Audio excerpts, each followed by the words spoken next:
Warning: tube amplifiers have lethal voltages inside them. Please do not attempt to build, test, or repair these without understanding and following all safety protocols. Hey y'all! Well, we're going to do a short video series on this KT88 integrated amp.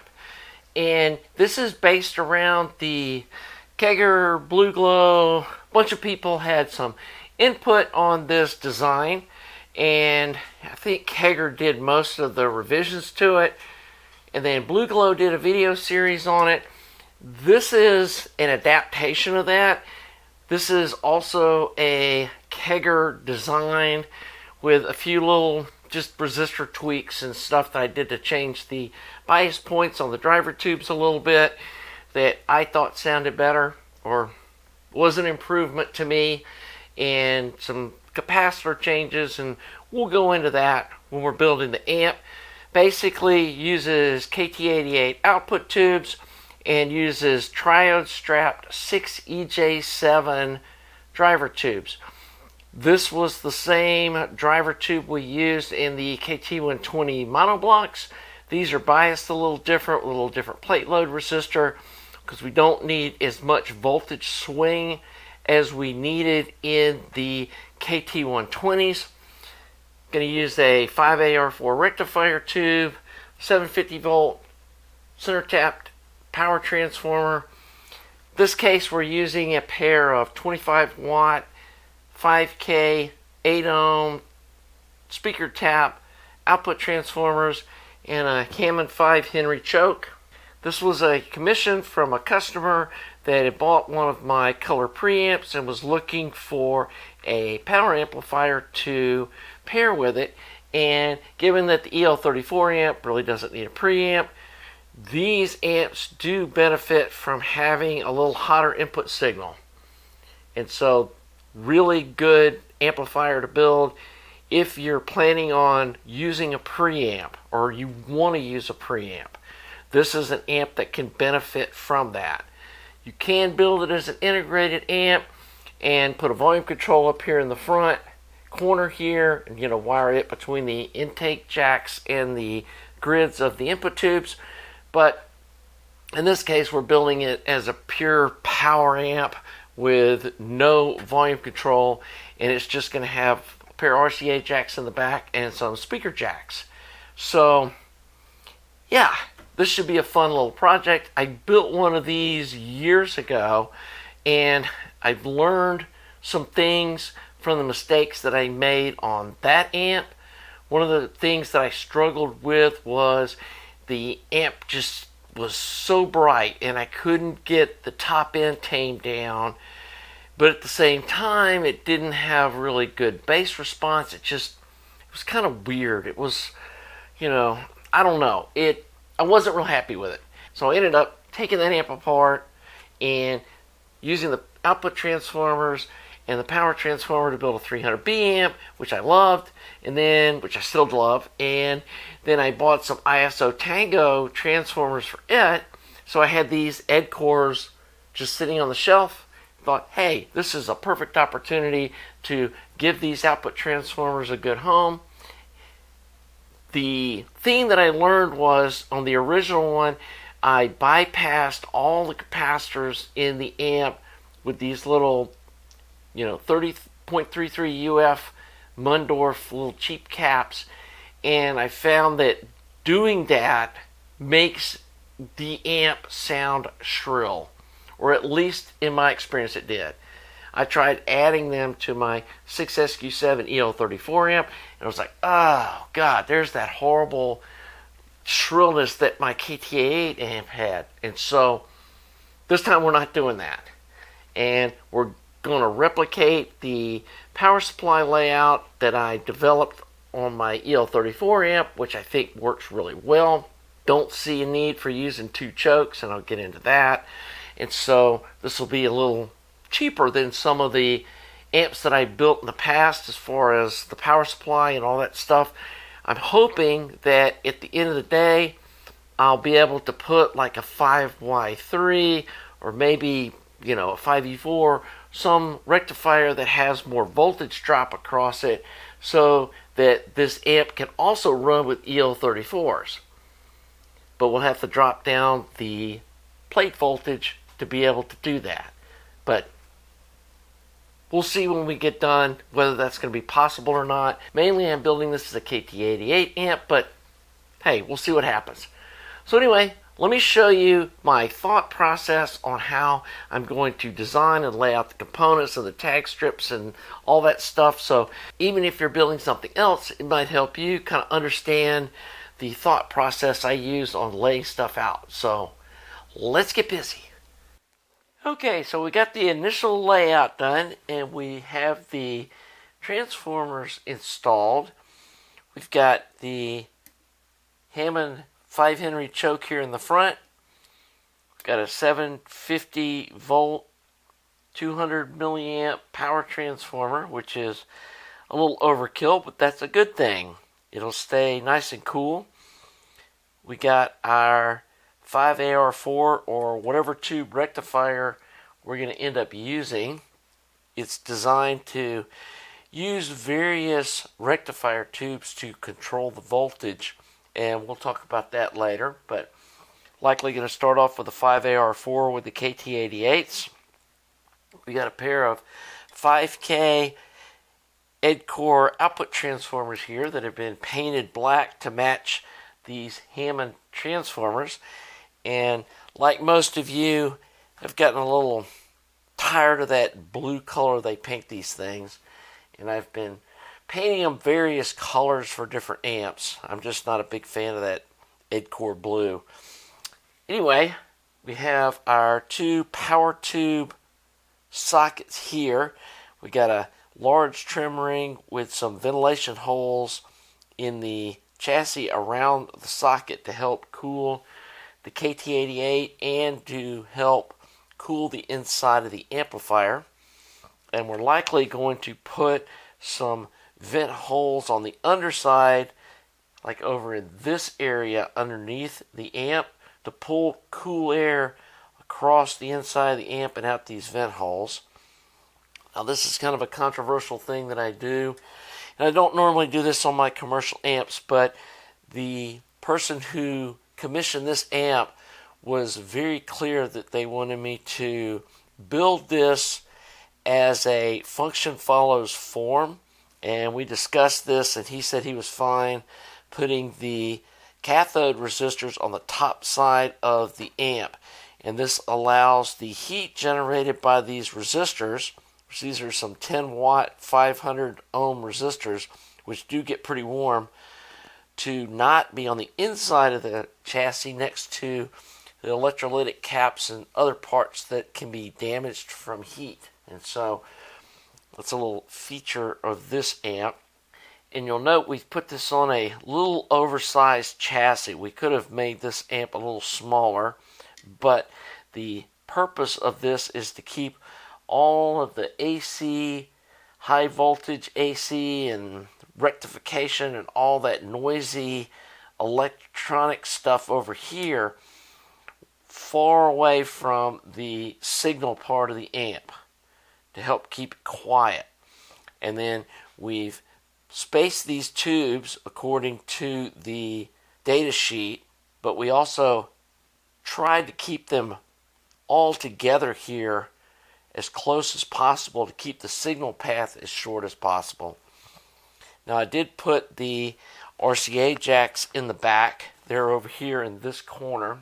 When I flip the amp over, I can show you that. And I haven't exactly figured out how I'm going to wire up the inside of this, but let me flip this over and kind of show you what my initial thoughts are. So over here we have the power transformer wiring. These two wires are the primary winding, and they're going to go for the IEC socket, and then we're going to run a pair of twisted wires up here along this edge up to the front power switch. We're going to use one of our Angel Eye little LED illuminated power switches, which is kind of a signature thing in my amps, and I really like the way they look. It gives you an indicator and a power switch all in one deal. We got these two wires here. These are both of our center taps. We're going to establish our star ground point back here on this bolt here. I'm going to grind down the chassis and put a 3-terminal tag strip here. Connect those two center taps, the heater and the high voltage center tap, to that point to establish our star ground point. These two wires go up to the rectifier tube. These two wires go up to the rectifier tube. These are our heater wires. They're going to come over here, and we're going to put a little tag strip off of this bolt.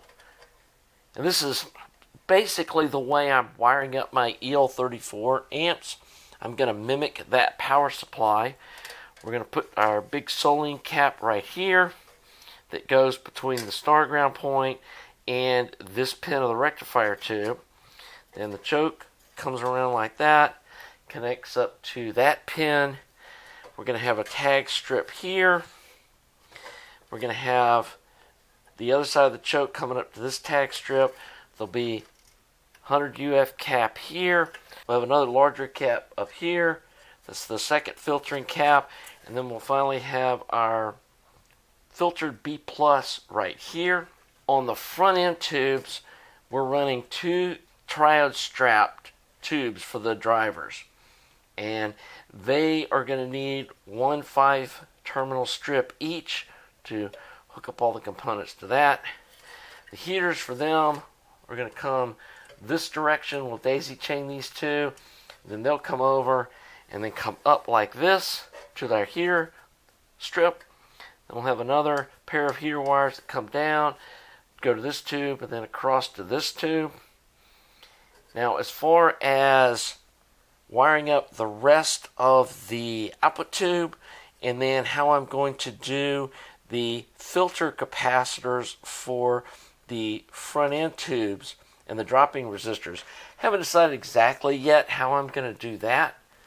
I may have tag strip mounted to each of these screws that are holding the tube socket in,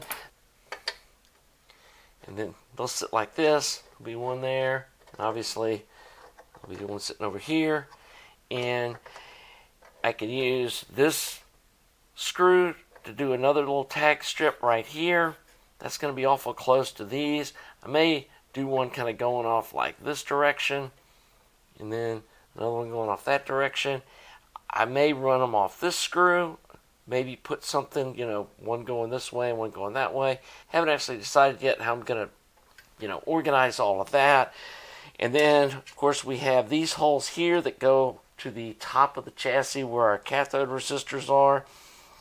Probably going to use one of these screws to mount a tag strip to hold our cathode bypass capacitors, and then have wires coming over to each of the tubes for the cathode resistor bypass cap bias section of the amp. And then these wires are coming out of the output transformer. That's the plate and the screen tap, plate and screen tap. And then here are the power leads. I'm not sure exactly how I'm going to hook these up either. That's all to be determined. And then these are obviously the speaker wires going over here to the speaker jacks in the back of the amp. And then here are 2 input jacks, and they're going to come around some shielded wire along this edge and around, and then drop down. Actually probably come like there and there, and stay away from this heater wiring up here in the front, and have those kind of drop in from about here and then there. So that's what I'm thinking right now. I'm going to go ahead and, deal with these speaker leads. I'm going to hook up all this power supply stuff and get these caps all situated, get my power switch put in, get my IAC socket wired up, get my heater wires hooked up to this tag strip, and get like all of this stuff done off camera. And then I'm going to come back and show you what that looks like before we start wiring up the tubes in this section of the amp over here, and kind of do this in steps and show you as I'm going along like what I'm doing. Okay, we're back here to look at our wiring for the power supply on this little amp. It's actually kind of a big amp, but anyway, First we'll go with the heater wiring. These green wires are twisted, pulled over here to this tag strip that's on one of the bolts for the output transformers. And this is where we're going to bring all of our tube heaters to these terminals here. This is our star ground point. We have the center tap for the heater connected here. We have the center tap for the high voltage coming over here.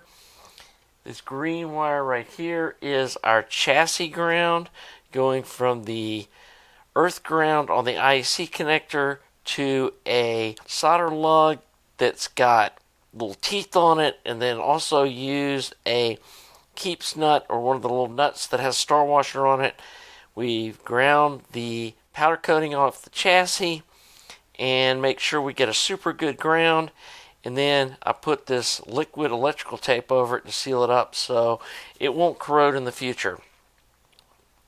Then we pull the primary wires off of the transformer, connect one of them to the hot lug, then the other one comes up here and goes, and I've got this kind of tucked under here, but this is the wiring going up to the switch, and it sits right under this little ledge. And I went ahead and used the little pigtail that came on this switch, so in the future the switch needs to be replaced, we can just unplug it. Normally I just solder the wires to it, but I don't know why, but this time I decided to use the little pigtail. So anyway, we got the normally open contacts connected, and then we have these red and black that are the 12 volt LED. So these come back here to the fused side of the IEC connector, is the switched side. That's important. And then these wires right here go up to LED, and then later, I know it's kind of overkill, but I put a little bridge rectifier across the 6.3 volt windings, and then put a little filtering cap on it to smooth out the DC, and then run a little resistor in series to get the brightness where I want it. And that keeps the LED from having any kind of flickering effect, and it should extend the life of the LED and the power switch pretty much forever. So yeah, I know some people just kind of hook it up to the AC power and it probably would work fine, but yeah, for another $2 I can build a little filtering system for DC for the LED. Anyway, over here we have the 750 volts AC for the transformer going to the plates of the rectifier tube. Then we have the 5 volts going to the heaters. And then on this lug we have the choke lead to the top mounted choke going here. And it comes back out to this terminal. Okay. Then we have the positive going over here to the positive of this little 100 UF cap. And then the ground's going to go from here over to there. I'll lift it off for now just so it's a little easier to see what's going on. Then we have this 50 ohm resistor. In the EL34 amps, I use a 5 watt. I've got some 10 watts sitting on the shelf, so I just upsized it a little bit since we're using a little bigger tubes in this amp, and put a 10 watt one in, and use some thermal double stick tape. And then this is solid core 14 gauge Romex that also gives a little extra support. And then it goes from this point over to this point. I'm really trying to make an effort to not use these center terminals on these tag strips, except for over here on the star ground point. So that's just kind of folded over and soldered to itself. So the power goes from here through this resistor to here, and this creates the RC second filtering stage of the power supply.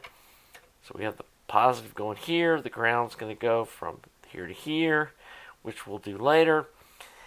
And then I went ahead and hooked up my speaker jacks.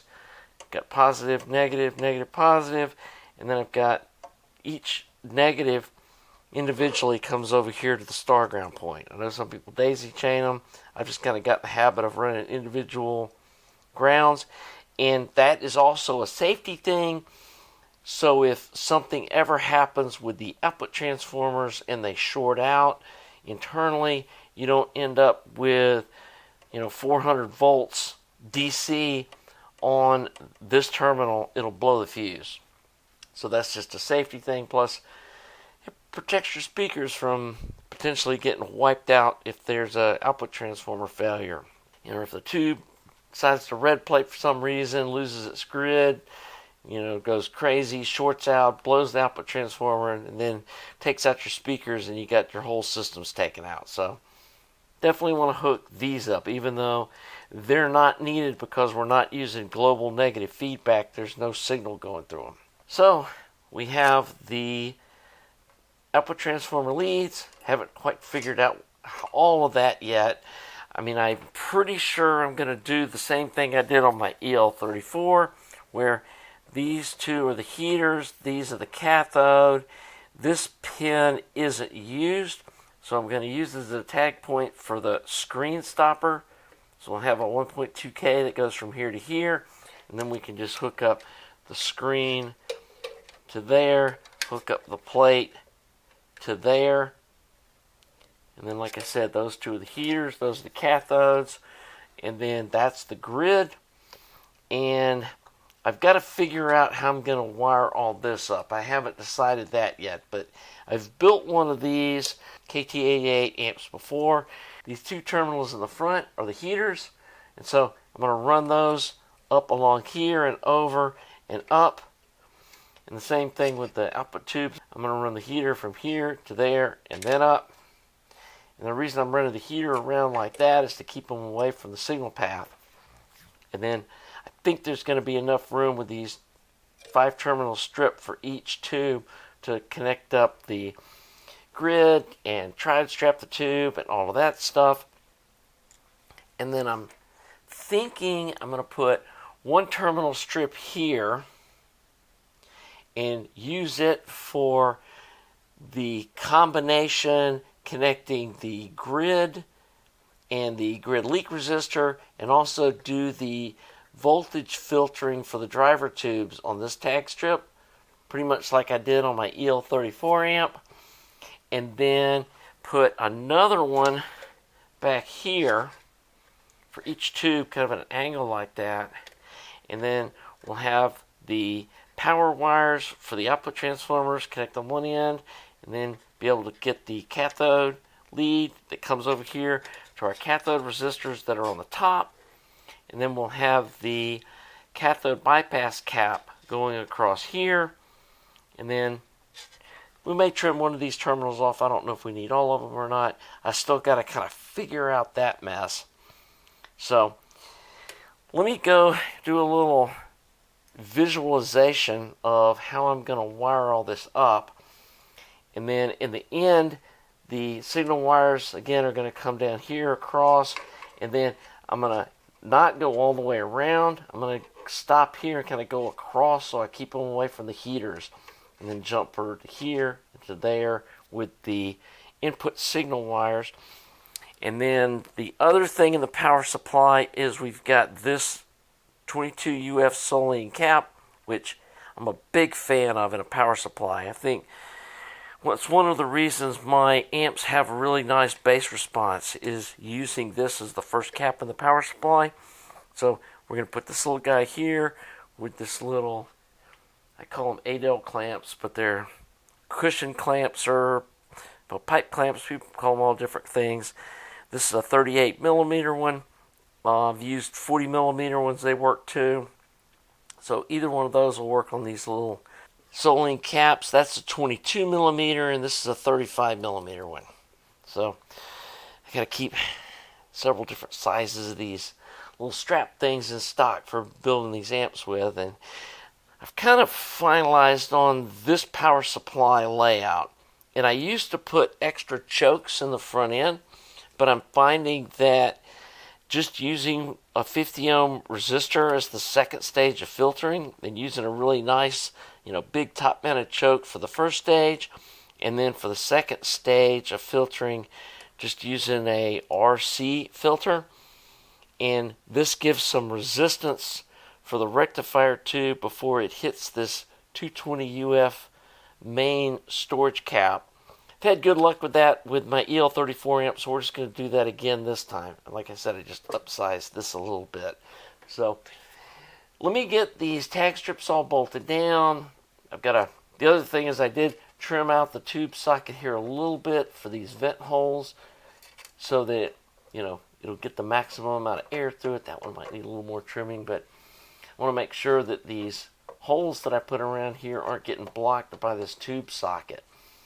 And then, again, we've put the cathode resistors on the top. We've got these little grommet holes with the wires. The center is a common ground for both of them. And it's going to come up and over and connect over here.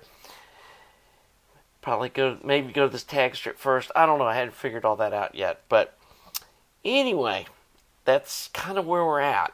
And so let me sort some of this wiring out, kind of finalize this power supply stuff, get my grounds all done for these caps, and run. It's going to be one ground wire that goes from this terminal over to our star ground point. So this is kind of a remote ground. And likely I'm going to run another ground from here over here and pick up a terminal, probably this one, on both of these tag strips to be like a remote ground point, and then pull all that together. And that's where the signal will also ground. And it'll come back through here and then back to the star ground point. And then we'll pull the output tube grounds over to this point on a separate wire. So anyway, let me get all of this kind of figured out, and I will show you how I'm doing it. Let's go get busy finishing this thing up for my customer. So we got a lot done in this segment, and some of you may be disappointed that I'm not doing a solder joint by solder joint build on this. For one thing, I'm kind of under the gun. I need to get this thing finished by the end of the month, or at least by early next month before I'm taking another short vacation or a break to deal with some stuff. So I need to get this thing finished up. And it's very similar to my EL34 build. And so didn't see a point in just really going into microscopic detail on this. Hopefully I'm hitting the high points and showing you where stuff's all connected, how I'm laying out the tag strips, where the wires are going, so that you can replicate this if you want to. So I hope you're enjoying this series. If you are, please subscribe to the channel. Please like the video. Thanks to all you Patreon folks. Thanks to you folks that commission me to build you stuff, because it allows me to do this stuff regularly to bring content like this to the channel. And until the next video, have a nice day.